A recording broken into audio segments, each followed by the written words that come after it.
Assalamualaikum warahmatullahi wabarakatuh. Saya Hidayat dari Politeknik Dewantara, program studi Teknik Sipil dengan nomor induk mahasiswa 233031115. Pada kesempatan kali ini saya akan menjelaskan tentang jenis-jenis kerusakan pada perkerasan kaku dan perkerasan lentur. Demikian, terima kasih. Perkerasan lentur menggunakan lapisan aspal sebagai bahan utama, sifatnya fleksibel dan mampu menyesuaikan dengan deformasi tanah. Adapun kelebihannya, biaya konstruksi lebih murah, perbaikan lebih mudah dan cepat. Kekurangannya, umur layanan lebih pendek dibandingkan perkerasan kaku, rentan terhadap kerusakan akibat perubahan cuaca dan genangan air. Contoh penggunaan jalan raya perkotaan, jalan dengan volume lalu lintas sedang hingga berat. Kerusakan pada perkerasan lentur sering terjadi karena faktor lingkungan, lalu lintas, serta kualitas material dan konstruksi. Berikut jenis-jenis kerusakan yang umum terjadi.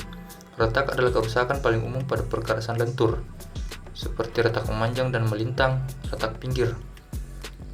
Lubang terbentuk akibat pelepasan material perkerasan di permukaan jalan. Penyebabnya genangan air yang masuk ke retakan dan melemahkan lapisan perkerasan, beban lalu lintas berat yang menghancurkan lapisan aspal. Mengelupas, penyebabnya kualitas pencampuran aspal dan agregat yang buruk, pemadatan yang kurang memadai, pengaruh cuaca seperti hujan dan suhu ekstrim. Pengelupasan lapisan permukaan, penyebabnya kurangnya ikatan antara aspal dan agregat, air yang masuk ke lapisan perkerasan.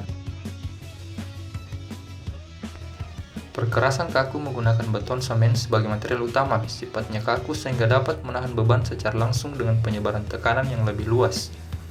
Kelebihannya, umur layanan lebih panjang, 20-40 tahun, tahan terhadap cuaca ekstrim dan genangan air.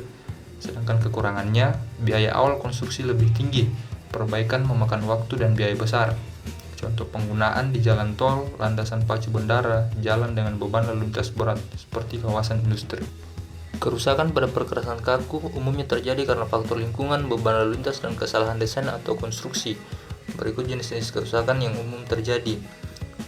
Retak pada perkerasan kaku dapat disebabkan oleh tegangan yang melebihi kapasitas beton, seperti retak sudut, retak memanjang, dan melintang.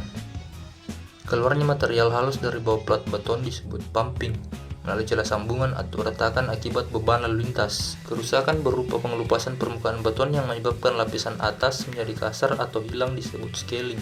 Penyebabnya reaksi kimia antara permukaan beton dan bahan berbahaya seperti garam atau bahan kimia. Kualitas beton yang buruk atau pengerjaan finishing yang tidak tepat. Penurunan plat beton yang menyebabkan permukaan menjadi tidak rata. Penurunan tanah dasar akibat konsolidasi drainase yang buruk menyebabkan erosi material di bawah plat. Pendukung di bawah plat beton dapat menyebabkan kerusakan seperti pumping, faulting, atau retakan. Penyebab utamanya adalah drainase yang buruk atau tekanan lalu lintas yang tinggi. Ini adalah erosi tanah dasar.